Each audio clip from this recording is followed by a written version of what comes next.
war laa ilaaha ila allah waxaa soo xasuusta malyuumaanka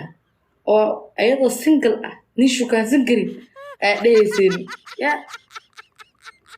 waxa ogaga sheegaysiin alla soomaaliya inta idin raaca malyuumaanka ayadoo single xitaa oo sharmaakay kala tageen in Nairobi joogto oo 100 nin daba ordi sarayaan anay bar wadnay ku shukaansta ma qabto yaara meesha ku yisiin saas u fiirin maribnin nin maribi gabadhaas masaakiinta ay nafsanaysiin social media dad joogo oo ka fakad horta ii sheeg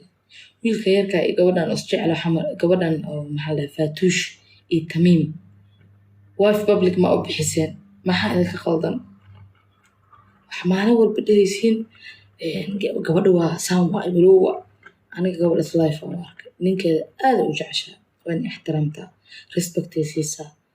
so qofka bini'aadanka maxaa isku guursanaysan hadaad jeclaanin oo ixtiraam siinin oo inta aan ku tuso kala hadaadan i tusaynin maxaa la iska qabaya runta la isku sheegay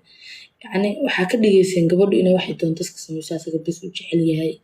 laakiin mid bay sheegay labada qof ay is jecel yihiin qofku jir xumaynayo oo ku jecleen qof lama noolaan karo soo lamaanayaasha ka daga haboon ka waran haboon nooro soo maaha haboonka ma garanayo way fiican tahay marka lamaanaha aad ku dhaganin ma jirto horta yaad kala furteen hadda ka horsaad ugu dhaganeedeen warisiika iyo naagtiisa hore xitaa maada deynin naftaa ku dhibteen istaadiin koonis mara tiraadiin waa loo gabadhii dhexdaa gashateen maxaa qaldan Soomaaliya intay noo wadiin dadka caaya ee dadka rifa iyo